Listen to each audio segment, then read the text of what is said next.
Hi hello welcome to Tulasi vibes. ఇవి pots చూసారండి. ఇవి వచ్చేసి జున్ను మనకి యోగర్ట్ అవి అమ్ముతారు కదా షాప్స్లో. అవి అయిపోయిన తర్వాత బాగా నీట్గా క్లీన్ చేసి హీట్ వాటర్తో పెయింటింగ్ వేశానండి. అలాగా వాటిలో మనకి డైలీ యూజ్ అయ్యే కొత్తిమీర, పుదీనా ఇలాంటివి వాటర్లో పెట్టేస్తే నాకు కావాల్సినప్పుడైతే అలా తీసి వాడేసుకునే విధంగా అలా సెట్ చేసుకున్నాను. మనకి సండే రోజు పిండిలు ఏమీ లేకపోయినాయి అనుకోండి, దోశ పిండి, ఇడ్లీ పిండి ఇలాంటివి ఈజీగా ఇలా ఉప్మా అనేది ఫటాఫట్ 5 మినిట్స్లో అయితే చేసుకోవచ్చండి. ఇలా ట్రై చేయండి ఎప్పుడైనా కూడా. మనకి ఎప్పుడైనా కాఫీ తాగి సండే చట్నీ లేట్ మీద అంతా ఎందుకులే, మళ్ళీ నాన్ వెజ్ ఐటమ్స్ ఇవన్నీ ఉంటాయి కదండి.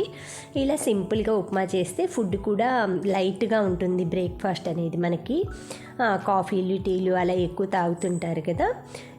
ఇలా ఉప్మా తినేసి ఏదైనా కూడా ఫ్రూట్స్.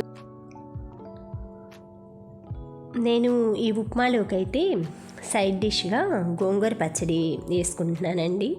లేదు నిమ్మకాయ పచ్చడి అయినా మీ ఇష్టం అండి, బాగుంటుంది. ఇది కూడా గోంగూర పచ్చడి పుల్ల పుల్లగా చాలా బాగుంది. ఈరోజు నేను మీకు పట్టు చీర అండి. ఇది నా పెళ్ళప్పుడు పట్టు చీర అనమాట. ఈ పట్టు చీరని ఏంటంటే నేను రీమోడల్ చేశాను. ఎప్పుడు ఇలానే కట్టుకోవటం ఇలా అవుతుంది కదండి. కొంచెం అంచులు కూడా ఏంటంటే లైట్గా డ్యామేజ్ అయినాయి అన్నమాట. దాన్ని నేను ఇలాగా రా సిల్క్ మనకి ఉంటుంది కదండి, రా సిల్క్ వచ్చి ఒక 1 మీటర్ తీసుకున్నానండి, సన్న బార్డర్ కోసం అనమాట. ఇది బెనారస్లో డిజైన్ రెడ్ కలరు. అది కూడా నేను ఒక 2 మీటర్స్ దాకా తీసుకున్నానండి. ఆ పైన లేస్ ఒక బండిల్ రీల్ ఇస్తారనమాట. ఆ రీల్ తీసేసుకున్నాను.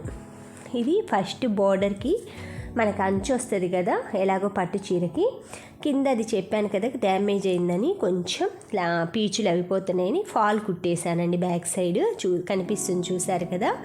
ఇంట్లో పాత చీరది మనకి వైట్ కలర్ క్రీమ్ కలర్ శారీది ఉంటే అది పెట్టేసి కిందేమో చిన్న 1 అంగుళం సైజు లైట్గా బార్డర్ వేశానండి గ్రీన్ కలర్ తోటి.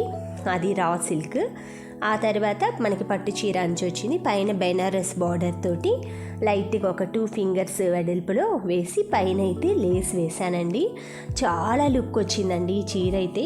అసలు కొత్తగా డిజైన్ చేసినట్టుంది. నేను చెప్పాను కదా 1.5 మీటర్ తీసుకున్నానని. ఇది వచ్చేసి నాకు బాడీకి 70 పాయింట్స్, 65-70 పాయింట్స్ ఇది పట్టిందండి. బ్లౌజ్కి గ్రీన్ది అది ఉంచేసుకొని మిగతాదంతా బార్డర్కి వేశాను. హ్యాండ్స్కి వచ్చి బెనారస్ క్లాత్లో మిగిలింది హ్యాండ్స్కి వేశానండి. నేనే స్టిచ్ చేసుకున్నాను ఈ బ్లౌజు. చాలా బాగా వచ్చిందండి. ఎక్కువ మళ్ళీ ఖర్చు లేకుండా ఇలా చేసేసుకున్నాను అనమాట.